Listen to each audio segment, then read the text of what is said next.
Talk page India के YouTube channel पर मैं सुशील श्रीवास्तव।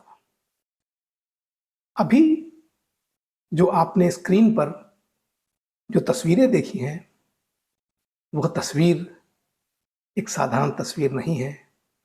एक ऐसी वीरांगना की तस्वीर है जिसने अपने देश के लिए कई कुर्बानियां दी और देश के साथ कभी कोई शिकायत नहीं की। ऐसी वीरांगना का नाम है सरस्वती राजमणि। आज 26 जनवरी है, हमारे देश का गणतंत्र दिवस, और इस अवसर पर मैं अपने इस चैनल पर ऐसे कुछ अनसंग हीरोज़ की कहानियाँ आप तक लेकर पहुँचाऊँगा जिनके बारे में आपने बहुत कम सुना होगा या ना भी सुना होगा।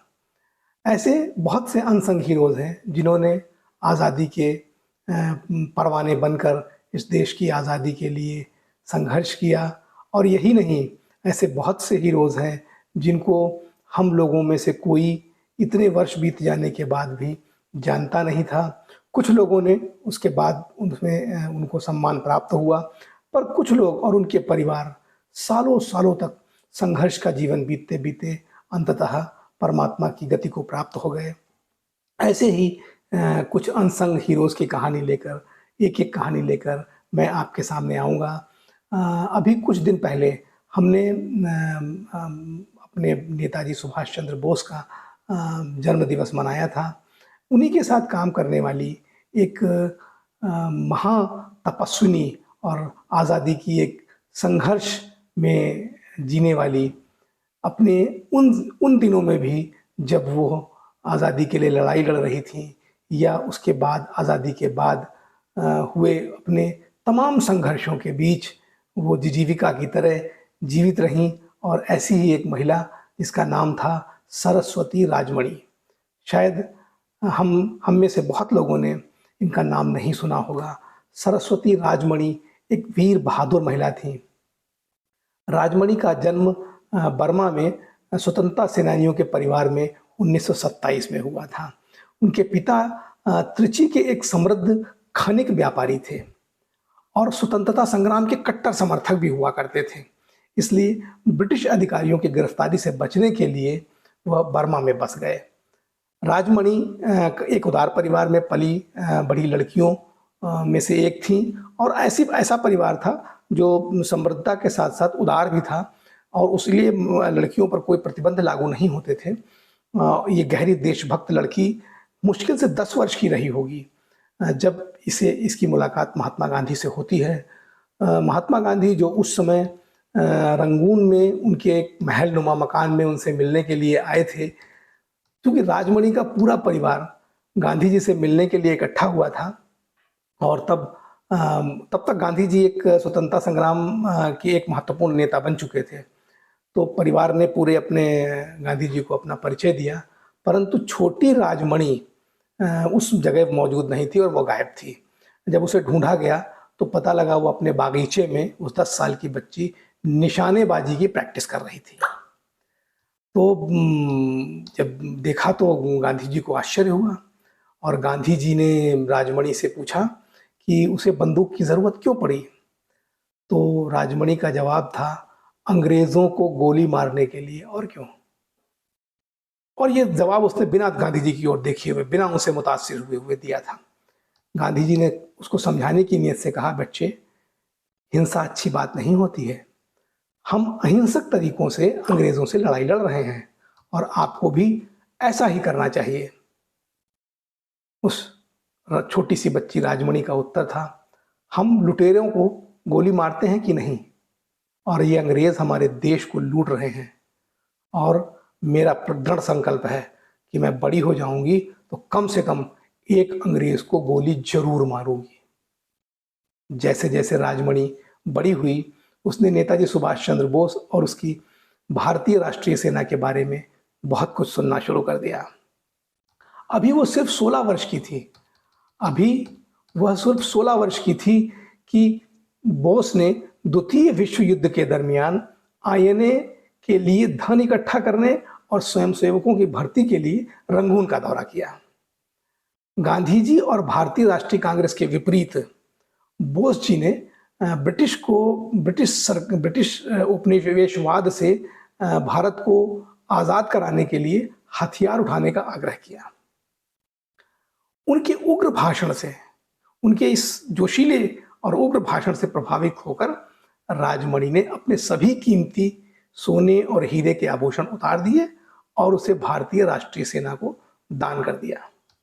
यह उदार कार्य नेताजी को का ध्यान आकर्षित करने में सफल रहा और वे इसकी पूछताछ करने के लिए अपने लोगों से उन्होंने इसकी जानकारी हासिल करनी चाहिए।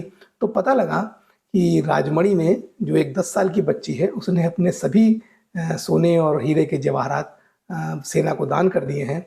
हालांकि वो एक बहुत ही समृद्ध धनी परिवारों की बेटी थी, लेकिन ये बात कुछ नेताजी को पसंद नहीं आई। अगले ही दिन नेताजी दूसरे ही दिन स्वयं सारे जेवरात वापस करने के लिए उसके आवास पर पहुंच गए।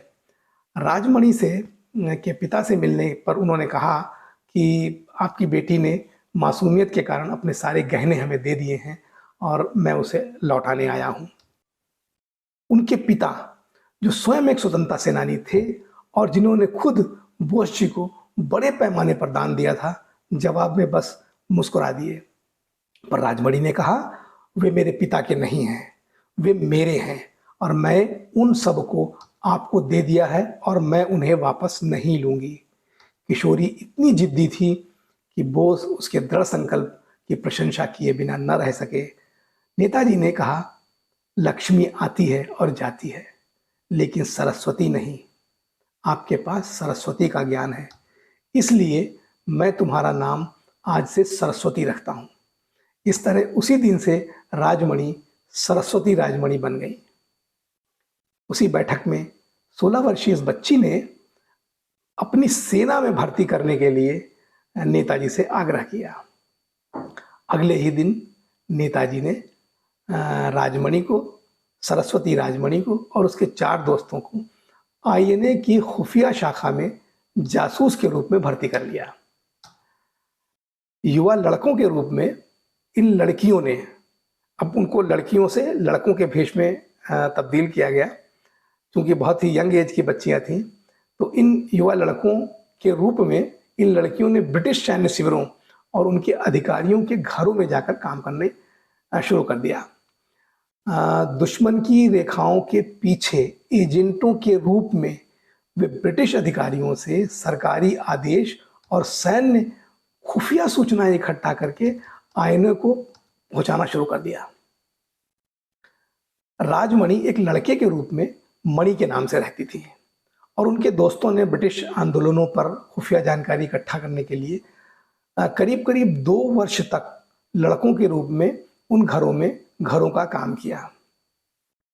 इन लड़कियों में से एक लड़की को एक बार एक अंग्रेजों ने पकड़ लिया और पकड़े जाने के बाद जब राजमणि को यह पता चला कि हमारी एक दोस्त की पहचान उजागर हो गई है और उसे पकड़ लिया गया है, राजमणि ने फैसला किया कि वो उस लड़की को किसी न किसी तरह से छुड़ाएगी जरूर।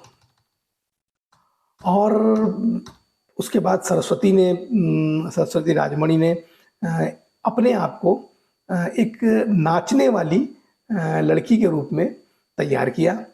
जेल के अधिकारियों को नशा पदार्थ खिलाया और अपने सहयोगियों को लेकर भाग गई। जैसे ही लड़कियां ये भाग रही थीं, उन्हें अंग्रेजों ने गोली मार दी और राजमणि के दाहिने पैर में गोली लग गई। बहुत खून बह रहा था और वो भागी जा रही थी, बेतहाशा भागी जा रही थी।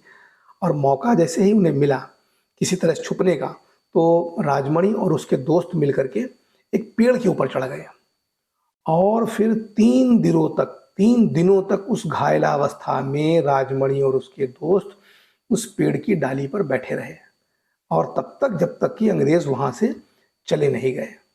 लेकिन गोली के घाव ने राजमणि को हमेशा के लिए लंगड़ा कर दिया।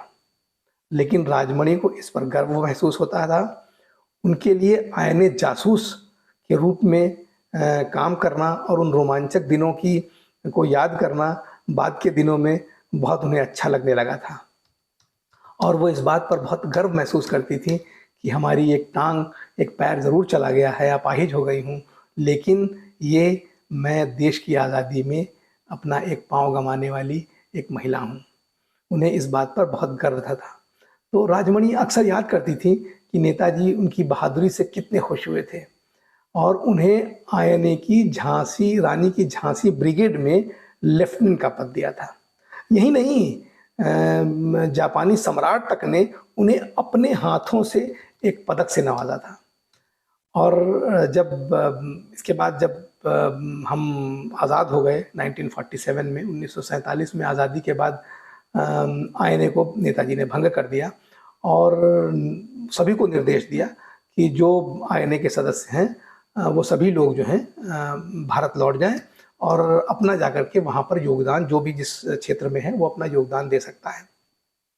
तो सरस्वती राजमणि और उसका पूरा परिवार ने अपना सब कुछ तो दे दिया था, तो वो भारत के लिए अपना लौट आए और यहाँ पर आकर के दरिद्रता के जीवन में, मुफलिसी के जीवन बिताना शुरू कर दिया, क्योंकि एक आलीशान बंगले नुमा और महल नुमा घर में रहने वाली इस बच्ची ने जो अपना बचपन जिया हो, उसे आप सोच सकते हो कि कैसे जीना पड़ा होगा। लेकिन सरस्वती राजमणि ने इसके लिए कभी किसी सरकार से, कभी किसी प्रधानमंत्री से, राष्ट्रपति से कभी कोई गुहार नहीं लगाई। लंबे समय तक यह दिग्गज स्वतंत्रता सेनानी चेन्नई में एक जीर्ण शीर्ण तंग एक कमरे के अपार्टमेंट में रहती थी। वो भी अकेले रहने लगी क्योंकि परिवार तो धीरे धीरे समाप्त हो गया और बिखर गया। वो अकेले उस तंग कमरे में रहती थी, जो नेताजी सुभाष चंद्र बोस की पूरी तस्वीरों से सजा हुआ था। बाद में पता चला कि जब जब खोजबीन करने पर इनके बारे में पता लगा तो शायद 2016 में तमिलनाडु की सरकार ने उनका सम्मान किया। उन्हें एक हाउसिंग सोसाइटी में एक पुराना ही सही बट थोड़ा सा बड़ा घर आवंटित कर दिया, 5 लाख रुपए की सहायता दी ताकि उन्हें जो है बचे हुए जीवन को गुजारने में दिक्कत ना हो। अपने देश की सेवा करने के लिए राजमणि की भावना और दृढ़ संकल्प बढ़ती उम्र में भी कम नहीं हुई थी। वृद्धावस्था में भी वह दर्जी की दुकानों पर काम करने के लिए जाया जाती थी। वहाँ वो करती क्या थी, वहाँ से वो रद्दी कपड़े और जो पुराने कपड़े होते थे उनको वो इकट्ठा कर लेती थी। जो दर्जियों के यहाँ बच जाते थे, उनके यहाँ काम करने के बाद उन्हें वो कपड़े पुराने, वो जो टुकड़े बच जाते हैं, वो टुकड़े और पुराने कपड़े जो कोई नहीं ले जाता है या उन्हें कहीं से कोई पुराने कपड़े मिल जाते थे तो उन्हें ले आती थी और उन्हें पहनने लायक उपयोगी कपड़े के रूप में बदलती थी सिलाई करके। और उसके बाद फिर वो सारे के सारे कपड़े अनाथालयों में और वृद्धाश्रमों में दान कर देती थी। उससे कोई कमाई नहीं करती थी। इसके बाद यहाँ तक कि 2006 में जब ज़बरदस्त सुनामी आई, उस सुनामी के दौरान उनको सरकार ने जो मासिक पेंशन बांध दी थी, वो सारी की सारी पेंशन जो की जमा पूंजी भी उन्होंने जो है राहत कोष में दान दे दी थी। तो इतिहास अक्सर अपनी इन वीरांगनाओं को भूल जाता है, लेकिन अपनी इस कठिन समय में जो पुरुषों के साथ कंधे से कंधा मिलाकर और गुर्बत में ज़िंदगी जी है, वो एक ऐसी नायिका हैं, एक ऐसी महिला हैं जिसका इस देश में आज़ादी के बहुत वर्षों तक सम्मान नहीं हो पाया। ऐसी एक ही नहीं, तमाम वीरांगनाएं हैं। अंततः सरस्वती राजमणि का 2018 में वो दिवंगत हो गई और सरकार ने उन्हें सम्मान दिया। तो इस प्रकार की तमाम ऐसी ही अनसंग हीरोज़ की कहानियाँ लेकर के मैं आपके बीच आऊँगा और आइए हम सब मिल कर के ऐसे ही तमाम अपने वीर भूमि के वीर लोगों को, ऐसी वीरांगनाओं को नमन करें और उन्हें श्रद्धा सुमन अर्पित करें। जय हिंद, जय भारत।